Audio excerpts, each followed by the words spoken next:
We are back on Kind of Sound with friend of the show, Dan Graham. Dan, how you doing? I'm good, thank you. How are you doing? Brilliant. Yeah, brilliant. I'm here on the sunshine in sunny Suffolk and looking forward to getting up north to the Eco Fest in Manchester that you're organising. Those that don't know, Dan is the head of the Vegan Organic Network charity, my favourite charity in the whole world, actually. So, Dan, how's it going? Because we've got Eco Fest coming up this Saturday in Manchester. Yeah, it's looking good. It's looking really, really good. We've got lots of we're working on the premise of getting local, doing collaborations. So we've got collaborations with Common Word, which is a writing organisation, and they're going to be bringing poets along to the event. We've got a local organisation called the Zion Centre, which is just opposite the park, and they're going to be providing some therapies, and we're going to use in their building for the talks, and also there's going to be some food in their building. Yeah, we're working with. There's another organisation called Cooperate Manchester, so we're working closely with them, and they're going to be advertising a Hume because the event's in Hume, which is just near the Manchester city centre. So it's very accessible. So if people do want to come, we're literally you can walk from the Piccadilly train station in about 20 minutes, or catch a bus, or catch a. If you were to drive, it's probably about 5-10 minutes from the Piccadilly train station. Yeah, so Cooperation Manchester are going to be organising a citizens' assembly on the back of the event. So be inviting local people to come along to the assembly and to talk about issues which are important to them. And also, it's a way of people recognising Von. You know, that people go, oh, vegan, or people have never heard of Vegan Organic Network. Have probably never heard of vegan organics. So it's an opportunity for us to tell the local community about the work that we do and the fact that we are supporting people that are gardening and growing.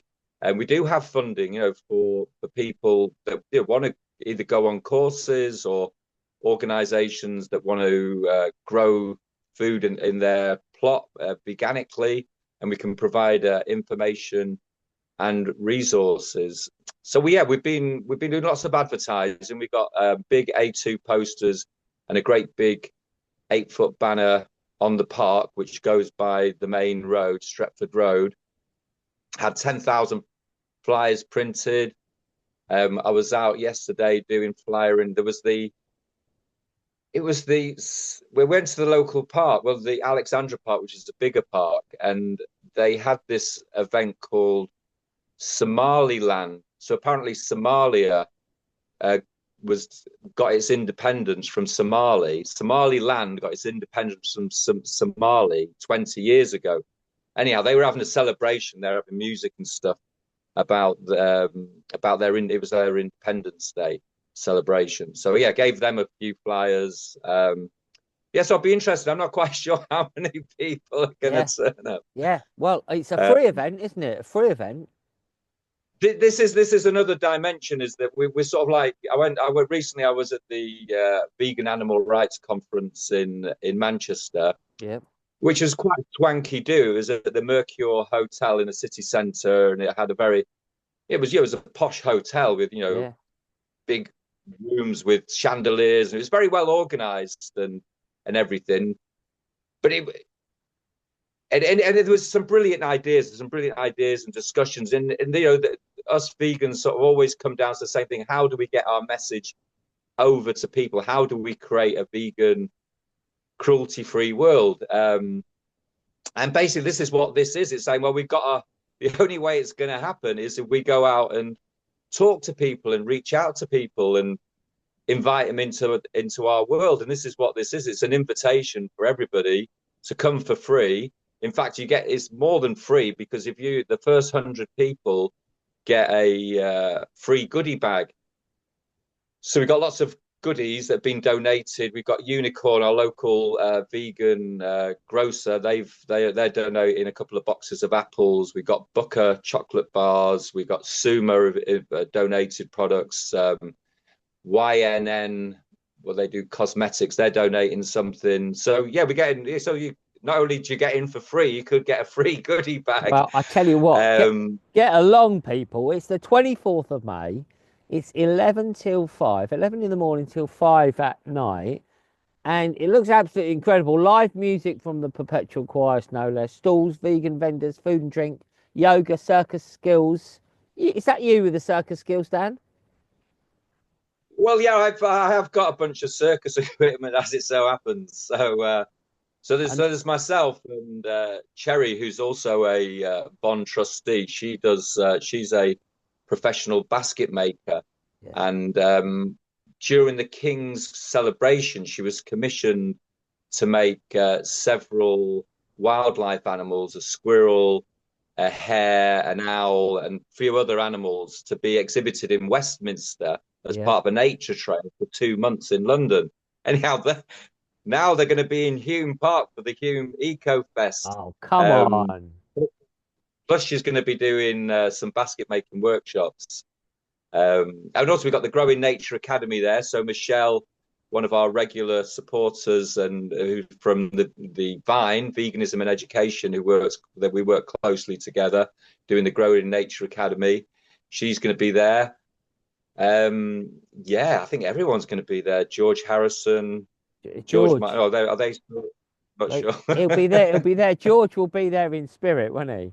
I mean, Yeah, they'll all be there. they'll Probably be all singles. be I don't there know. in Manchester. I don't think we've booked Oasis, but you never know, they might turn up. Come on, hey. They're local. They're just local guys. I mean, we might have to. We can't just let any old riffraff in, but Yeah, of course. we might let them in if they turn We up. might let them in. Performers, face painting, craft workshops, rickshaw rides. Look, you can find out more about this kind of sounders on veganorganic.net, which is the phenomenal website of the Vegan Organic Network.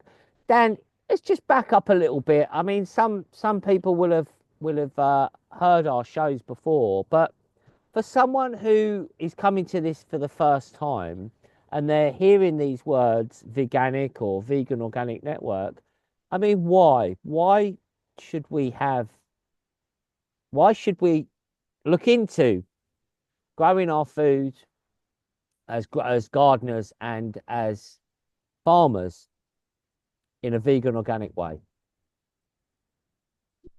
Well, essentially, the Vegan Organic Network is a educational charity and educational environmental charity. So basically, our aim and objective is to have a world with clean rivers, clean oceans, abundance of wildlife, trees, and we're sort of looking at basically the reason we've got polluted rivers and we've got deforestation is because of industries. So we sort of got to work back. We go, why are our rivers polluted? So people go, there's a lot of publicity about sewage in the rivers, which isn't a good thing, but sewage contributes 5% to river pollution. The main contributor to river pollution is animal agriculture and chemical and pesticide agriculture.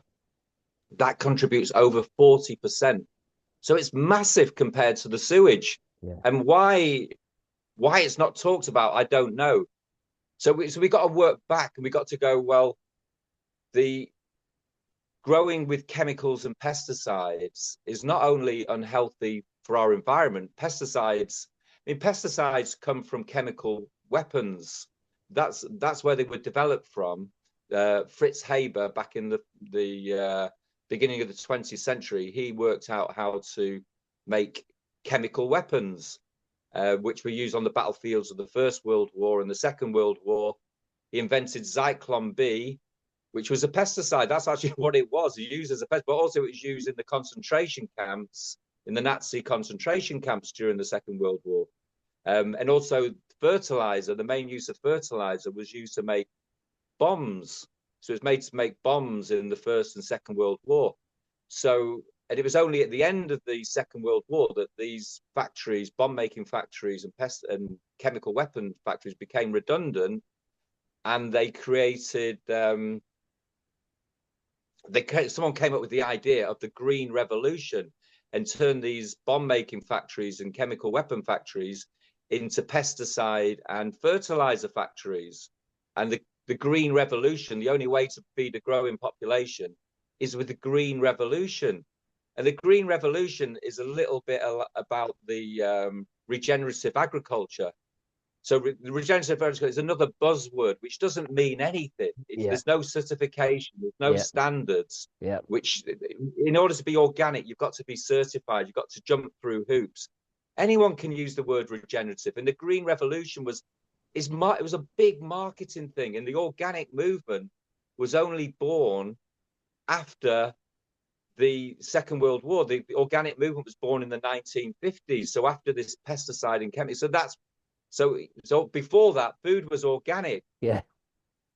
And now we're reaping the results of having food grown with chemicals and pesticides. We've got an epidemic of cancer, just food-related diseases. And is it any surprise? The health of the food comes from the health of the soil. Yep.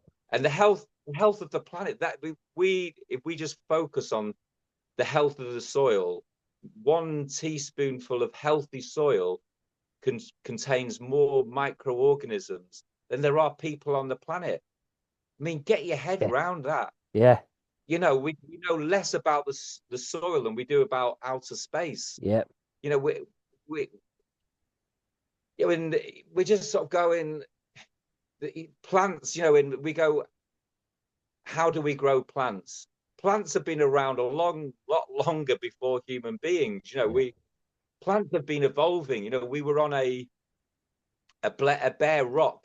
4 or 5 billion years ago, there was no life on this planet, and then life came to the planet in forms of soil and water, and it's been evolving ever since. Plants have been evolving. Animals. We're a youngster on the planet. We're not an old. We're not the ancient ones, the ancient wise ones. We're the young ones, the young idiots on the planet. And we've got to see our place, and everything on the planet is trying to evolve. That's what our objective as human beings is to evolve. And we've got stuck in a materialistic vortex. And obviously we all need to eat, we all need a house, we all need these things.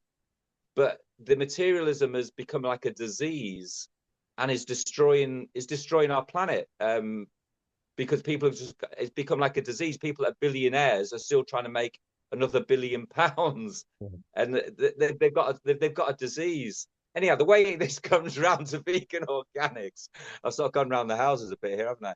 So the organic movement was born in the 1950s, but they used manure and fish blood and bone, and also in the organic certification they can use the day-old crushed chicks in the hen laying business. That can also be used in organic food production. Plus, all these things can be used in conventional food, so you don't go, well, I'm not going to eat organic because they use fish blood and bone. Conventional agriculture uses it as well. So the only way of getting away, if you're a vegan, or not even a vegan, if you just don't want to eat food which is being produced by being grown with dead animals, then we got to have veganic. So in the 1990s, a bunch of veganic farmers, including my father, who was brought up on a farm, went to agricultural college, was very informed as a grower, and has been growing without even thinking about it veganically. It wasn't called veganically, it was just growing that way. And then there was the likes of Ian Tolhurst, who was one of the founders of the organic movement, who then he actually started off in a dairy conventional farm, but then moved on to organic, and then 20 or 30 years ago his farm became veganic or stock free. So my dad, David Graham, Ian Tolhurst, the likes of Jenny Hall and Ian Tolhurst wrote the book Growing Green, which was the foundation of the first certifiable stock-free standard. So stock-free is another word for veganic. So now farms can get certified. So farms can get certified as organic, and then there's a further certification to show that the stock-free organic. So the Soil Association carry out our certifications, and they'll do, yeah, the first will get the organic certification, and then they jump through the stop-free veganic hoops, then they get the stop-free veganic certification, and we pay, the Vegan Organic Network pay for that. So if you do support the Vegan Organic Network, that's one of the ways your money goes. So yeah, so basically, does that answer your question? I'm not sure. It I'm certainly rambling on a does. bit. No, no, it absolutely does, Dan. You've given a great background there, because I think one of the things that attracts me to the Vegan Organic Network, and has for many years now, is it's about solutions. And as you say, we want clean rivers, we want clean oceans, we want healthy soil, we want healthy food for everyone. And this can be achieved through veganic growing. I mean, for example, I'm sitting here. If you're watching this on YouTube, you can see this beautiful garden behind me. If you're listening to it, I'll describe it. But all of our soil here is created veganically. So we're composting, and we're using the ash from the fire, and we're cutting up the hedge cuttings and chipping them down, and we're using our food waste, we're composting our food waste. So we're from our system here, we're creating fertility, which then grows our plants, and then the cycle continues without the use of chemicals or animal agriculture. And this is being mirrored. What we're doing here in sunny Suffolk is being mirrored all over the place. And if you want to know more about this, well, veganorganic.net. And if you grow veganically, if you grow without animal inputs or chemical inputs, or if you would just like to support it, I mean, Dan, you have many, many good ideas, and one of them was the Vegan Organic World Map. It's a global community of veganic organic growers and their supporters. Dan, tell us a little bit about the map. Yeah, well, the map is free to join. So, and everybody that joins the map is making a statement of saying they want green, clean rivers, oceans, and abundance of wildlife. It's free to join.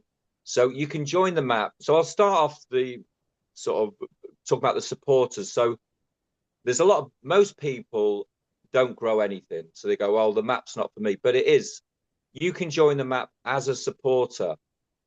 So you're joining the map as a supporter, saying, I want to support farmers to grow vegan organically. And the idea is the more supporters that we have on the map, the more incentive it gives to the farmers. If a farmer sees 1 million dots on the map in his area, he's going to go, there's 1 million people out there that want vegan organic produce. I'm going to start doing it. And also, not only do we send in a message to farmers, we're sending a message to the government, to institutions. People start to notice us. So please, whoever you are, join the map. It's a little bit, you got to create a little account and stuff like that.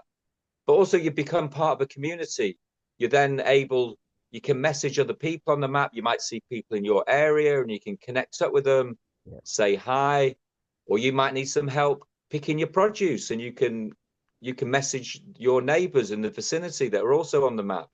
So it's a great way of connecting. So we've got the supporters, which are really important. And also we've got so there's different icons on the map. So you can go on the map and you can go, I just want to see the stock-free organic farms. So press a button and it'll just show the stock-free organic farms, or just the garden growers or allotment growers, or just schools. We have schools that are part of the map, schools and colleges, and restoration projects. So yeah, and the map is, whether you join the map or not, because you don't have to be on the map in order to look at the map. So you can just go on the map, and I just find it super interesting just going on. And there's a veganic farm that does veganic pizza in the summer in the Arctic. Yeah. There's some really cool projects in New Zealand, in India, in South America. And it's if you got 10 minutes, or you probably end up spending a whole day scrolling through the map, looking at all there's super interesting people on the map. So as much as anything, it's a way of exploring. And if you are going traveling, you could just go, oh, I'm going to India. Oh, there's a veganic farm just down there. Oh, and they're looking for volunteers. Brilliant. You know, so it opens up a whole new world. You know, we've got, I think it's about 1,000 people on the map. You know, Yeah. our aim is to get 7 billion people on the map. So Wow. let's get on it. Let's get on it. And you can go vonmap.org or just follow the links on the Vegan Organic Network um, page. It's a brilliant idea, Dan. I'll tell you another brilliant idea you had was to create, honestly, you're a humble man, but you're very bright and you have these fantastic ideas. And I think now, hopefully, there's people that are getting on board. More and more people are getting on board who are part of this. It's like you had the fantastic idea for the wildlife emergency. You had to create a video and music and everything. And I just like to say I am the award winner. There we go. Um, Teamed up with my good friend Vegan Queen V. But you get these musicians now who are singing about these issues. Rappers who are rapping about vegan. It's really starting to permeate into the conversation. And when let's say you're at these vegan events, whatever, these vegan fairs, and then you can be communicating to people and you say, well, do you know how your food's grown?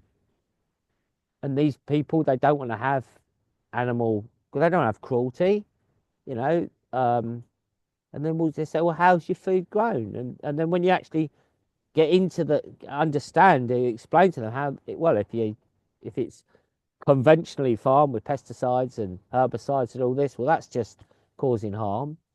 And if you're farming organically, well, most of that comes from the fertilizers from animal inputs. Well, that's causing harm. And it's just, I think it's waking up. Gandhi said there's nothing as powerful as an idea whose time has come. And I really do believe that as we move into an age where there is more compassion, that people are going to get more and more onto the Vegan Organic Network vibe. Dan, I just wanted to talk about the another of your brilliant ideas, which is the Veganic Gardeners Question Time. Because of course we have the Gardeners Question Time on Radio 4 with some esteemed experts, but you created the equivalent. Tell us about your idea behind that, Dan. Well, it was just and I it just seemed. Well, I was aware that there was gardeners question time, and then I thought, well, why don't we have veganic gardeners question time? And I remember when I first of all thought of the idea, and people going, oh no, you can't call it veganic gardeners question time because gardeners question time is already being used. You can't use gardeners question time. Anyhow, I thought, well, if the worst thing that could happen is that if there was a knockback on it, or what it would do would create some publicity for us. So anyhow, so we went with the veganic gardeners question time, and we haven't had a phone call off gardeners question time or a lawsuit or anything since that day. But yeah, it's great. I mean, again, it's bringing people together, and Yeah. we all want to be involved in something. We want to be involved, and and we've got a community of super informed Yeah. gardeners, farmers Yeah. all around the world, All around the and we've world. got this. And we got this online thing where we can all connect. We can all go, oh, we're doing this show. I can ask a farmer or a grower in South America, oh, we're doing the next Veganic Gardeners Question Time. Would you like to come on it? Yeah. And they can come on it. We don't Yeah. have to pay for their airfare or anything Yeah. like that. Yeah. And it is super cool. It's just super cool. And then we hear about projects for around the world. What these different people are doing in their countries and their projects. And also they're super well informed. So you Yeah. ask them a question because you sometimes think, oh, well, I got a question. I'll just ask it on Google or whatever. But it's just not quite the same as getting some super informed person. It's like the difference between, if you like learning something on YouTube and then you actually go along to a lesson. Yeah. It's very different, and you're actually talking to the person, the instructor, and it's just super cool. So even Yeah. if you're not a gardener, I think it's a really nice thing to listen to. But if you are a gardener or a grower or even a farmer, and you've got a question, there's a forum to ask it to, and a bunch of people are going to give you great answers. Yeah, no, you're 100% right there, Dan. It's a brilliant idea, brilliant concept, And I just think that for me, you know, when I've presented it, you just realize how many people there are out there doing it all over the world who have incredible expertise, incredible solution focused people, experienced people, practical people. It's not like some airy fairy ideas. No, no, no, they're actually doing it. So get your questions in. If you've got any questions, particularly as we come to the merry month of May, where, you know, hopefully people are growing. And if you've got any questions, just fire them in through the website, veganorganic.net. And I think, is it the 28th down the next show? I can't remember. There's a show Next show coming. on the 28th, 7 p.m. UK time. We're going to have some. Tune in, be Tu- there, or Tune be in, somewhere else. absolutely. And do watch the back episodes as well on the Vegan Organic Network YouTube, and just search Vegan Organic Network on the socials. Follow the Vegan Organic Network on their socials. Support them that way. Share the message. And if you can yourself, get on the map and start growing a few little bits veganically. And if you're anywhere in the area, and I mean, we're not in the area, but we're going anyway, get yourself along to Horton Park, Manchester on the 24th of May for a fantastic day brought to you by the Vegan Organic Network. Just going to be great. Dan, final closing words from you, my friend.